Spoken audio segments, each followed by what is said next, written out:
पूरी दुनिया में मशहूर, भारत की सबसे बड़ी और पुरानी, राष्ट्रीय और अंतर्राष्ट्रीय पुरस्कारों से सम्मानित नौटंकी लोक संगीत की पहचान गंगा प्रस्तुत करते हैं अपनी नई नौटंकी।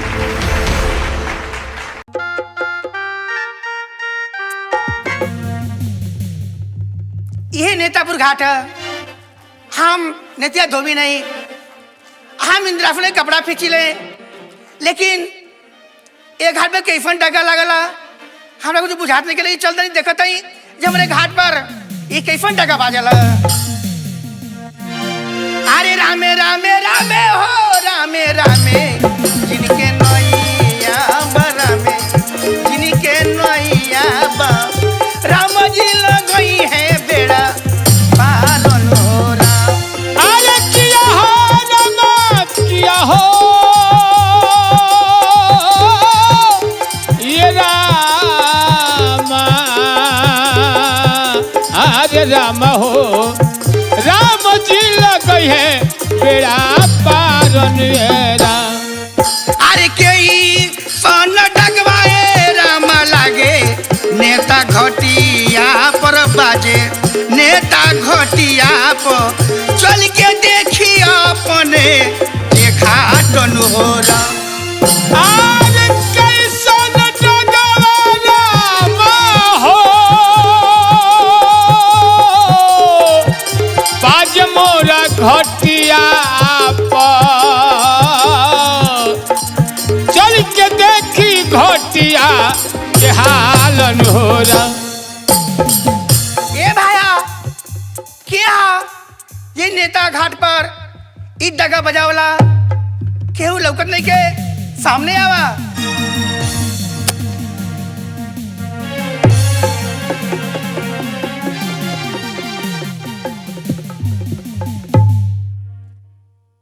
हमहन के हमें जौन बाकी इंसान बानी जौन ये बात के हम ऐलान के ले रही हो और दगा के लगौले रही हो। हम एक सब पट्टी के लाश लेके आयल बानी, ये हमार बहन है। अगर ये भी एजा सोखा गुनी होखे तनी आके देख ली तो बहुत भारी उपकार हुई। सब कटी लाफा। हाँ बहन, ए बहन चलो हाँ ये बहन लाश के नीचे रखो।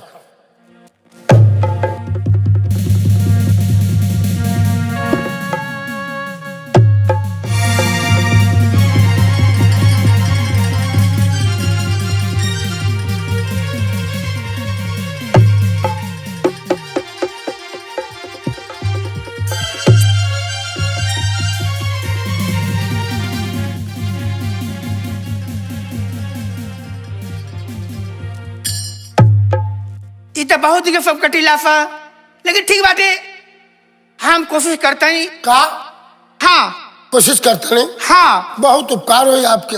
और इनके सुहाग जाए तो ठीक बात है, नहीं तो हमारे कोनो दोस्त बा नहीं।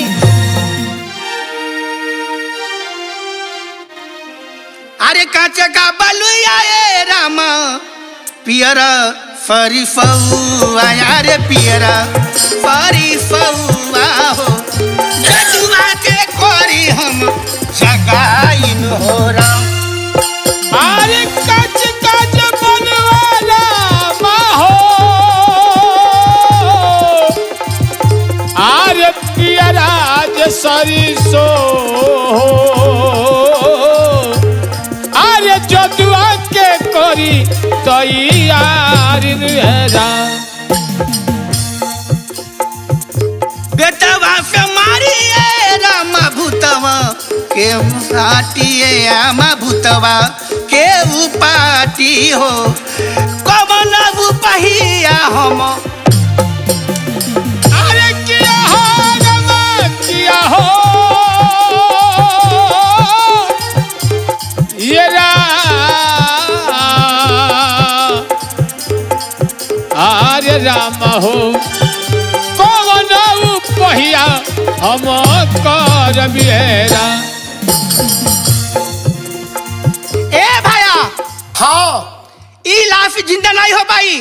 का ये बहुत पुरान लाफ हो गइल बाटे। अरे फर गइल बाटे, बदबू देताटे। एक लिए के फूक दा।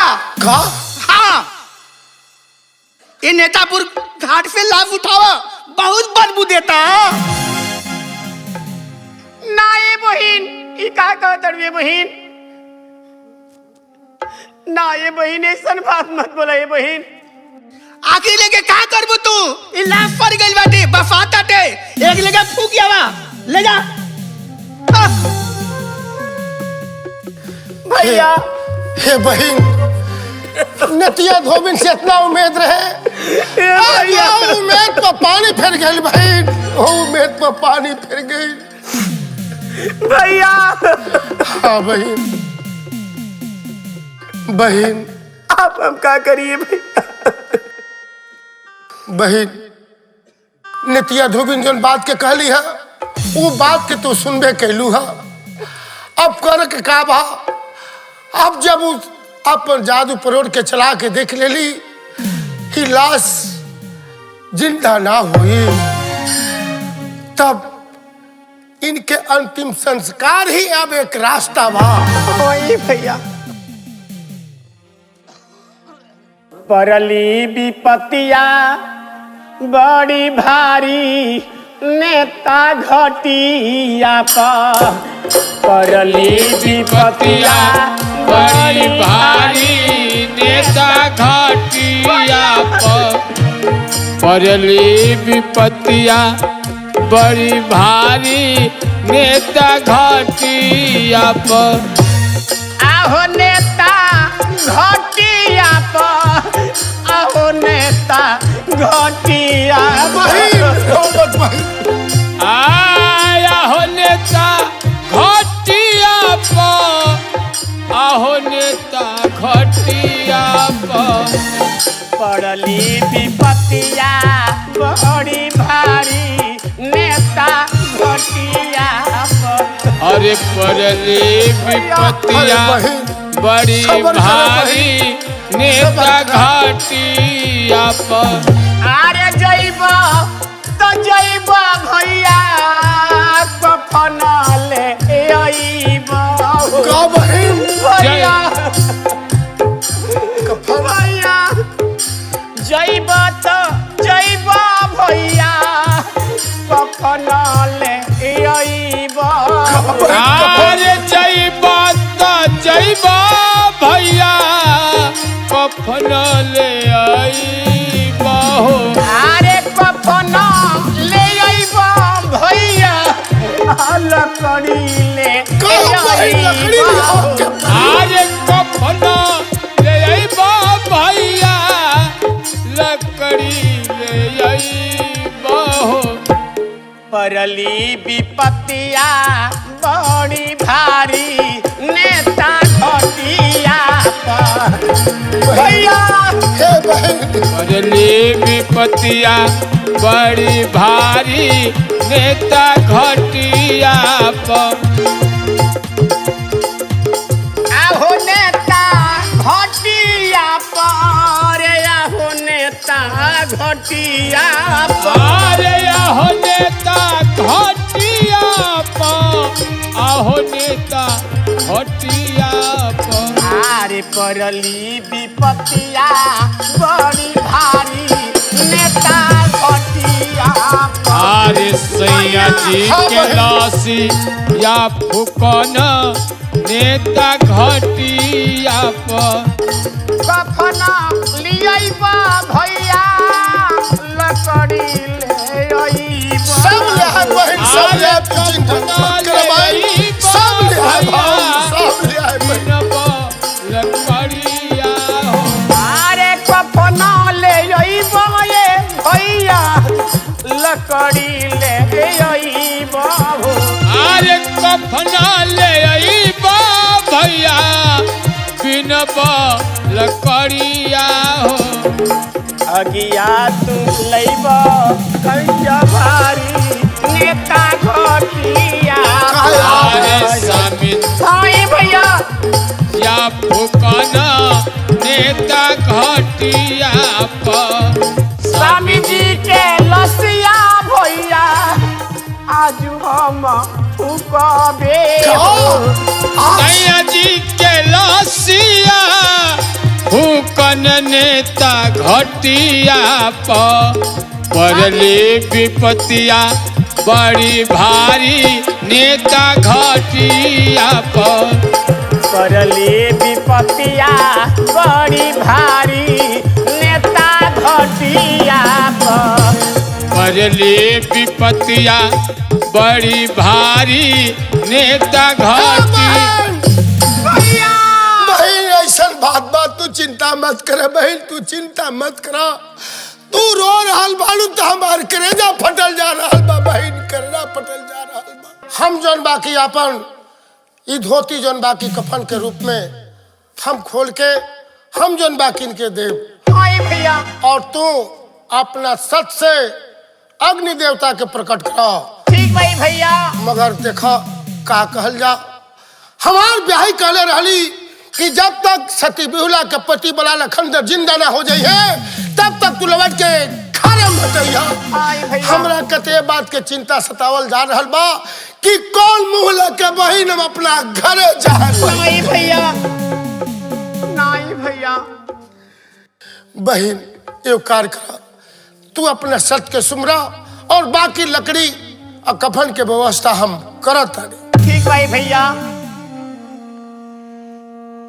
आरे हाथवा के आरे जोरिए देवता आरे रौरा के हो करनी अथवा के जोरी हो देवाता रौरा के हो पुकारनी आरे हाथवा के जोरनी हो देवता आरे रौरा के हो पुकारनी आरे हाथवा के जोरनिए देवता रौरा के पुकारनी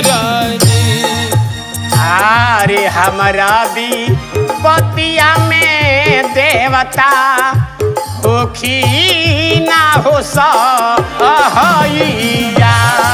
अरे हमरा हे अग्नि देवता, विपतिया में देवता महाराज होखी ना हो सहैया।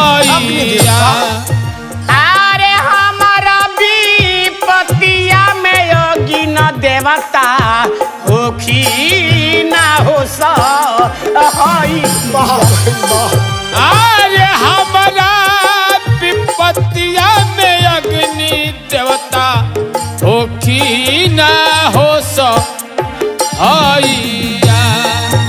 आरे परली विपतिया हो दैबा आरे राजू हमारा हो ओ पारा।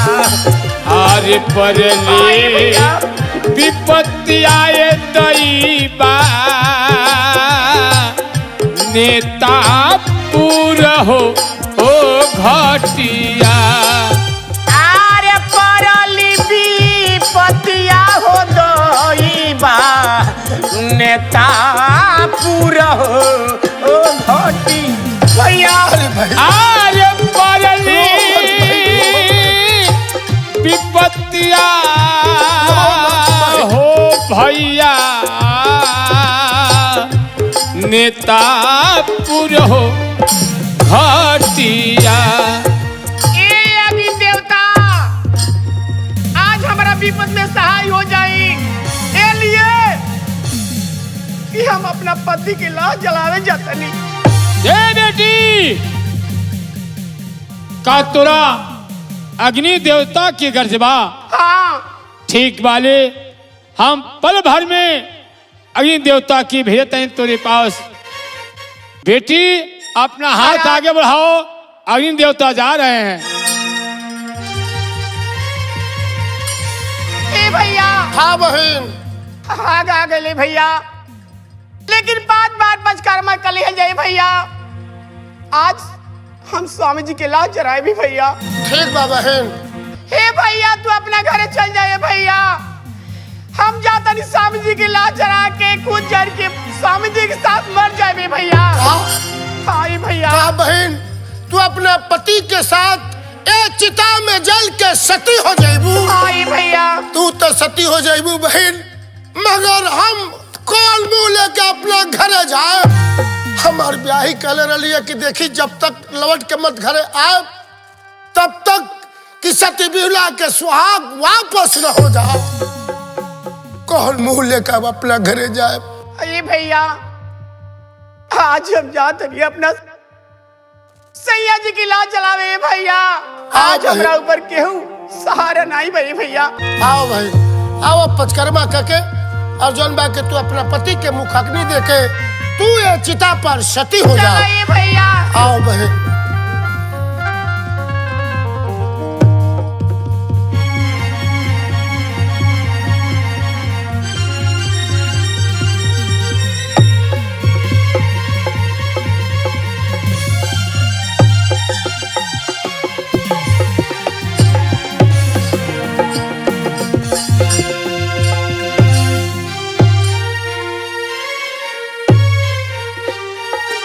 ठीक बा बहन, अब तो मुख अग्नि दा और यही अपना पति के चिता पर तू सती हो जा भैया। जलाओ मुख अग्नि दा। हे भगवान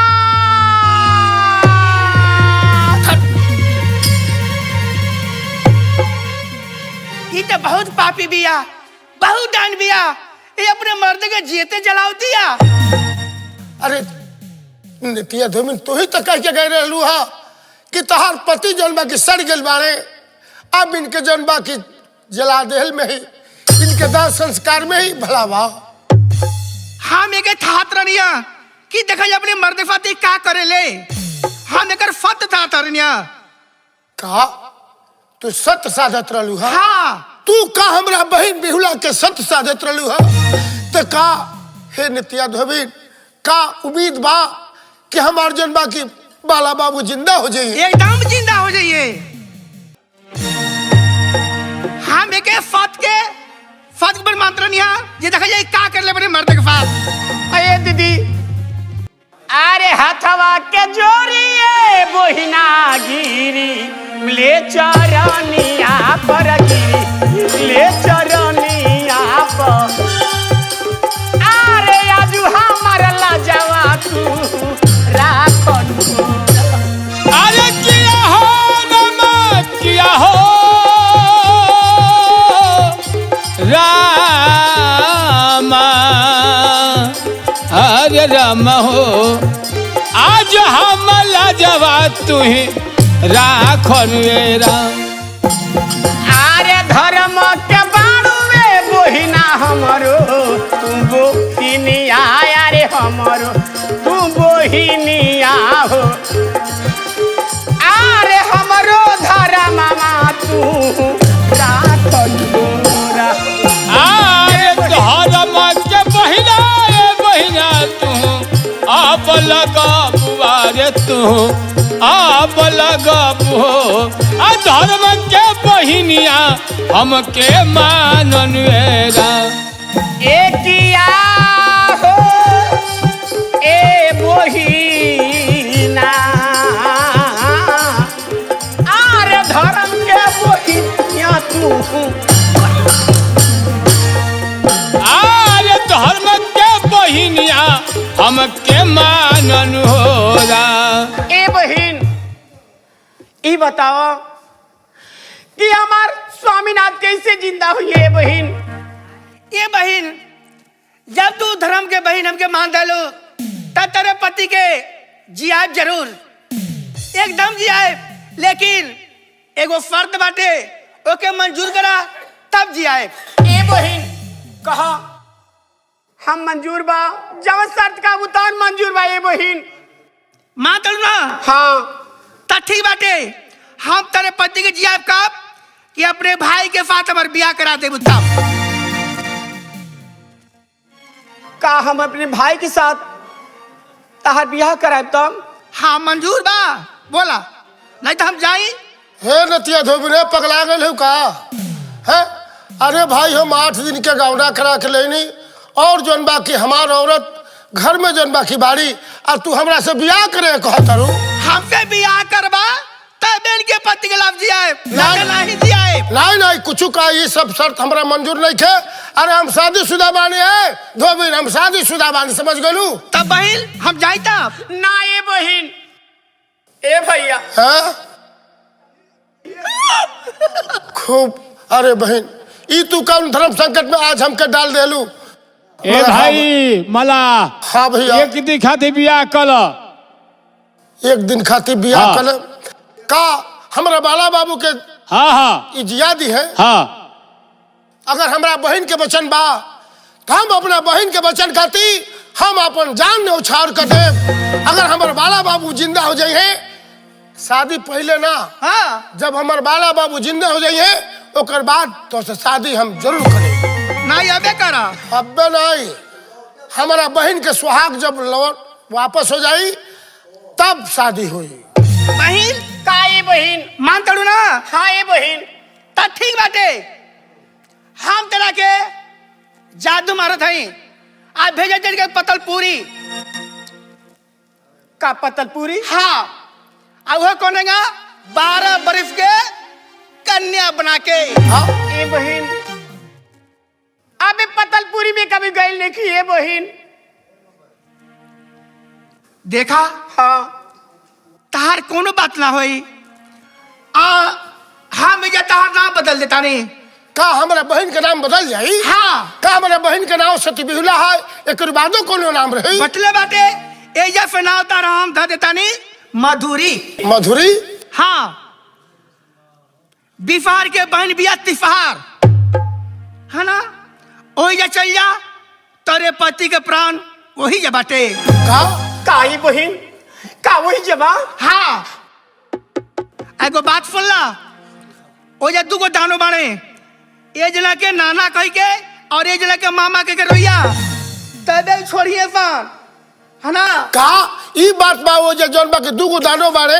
हाँ अजब भी जइहा इनके नाई चिन्हिया से तो दादा हो दादा वो तो चबा करिए पान। हाँ तब उस हाँ जा जाइबू तिफार की लाग। हाँ ये बहन तो या ओके मौसी कह के रोइया। का मौसी? हाँ और मौसी ना कहबू तब के खोले चबा जाई। का ठीक बा ये बहन, तू जौन कहा तारू तन बचन सही बा ये बहन। देखो को बात भुला गनी है का? जो दोनों दानो बाड़ा फा हाँ। उ तेल पर लफान डेली 5-6 आदमी के पेरे ले फा पेड़ के तेल निकाले लफान। हाँ हाँ ना ना तब हमार बहन आ जाए जब वो आदमी का तेल निकाल लो तो हमारी का तेल निकाल दिया तो।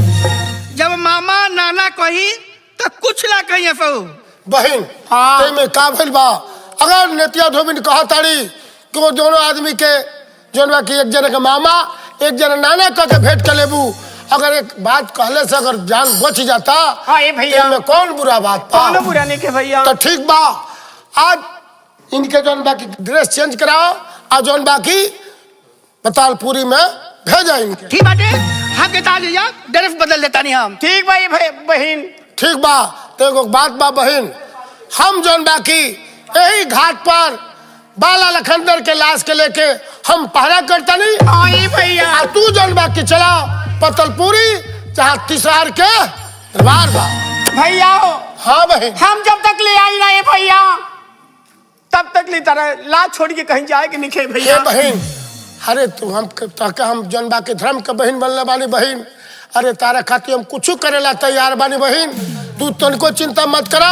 ए लाश के बहुत अच्छा तरह से मैं देखभाल कराओ। ठीक बा ये भैया।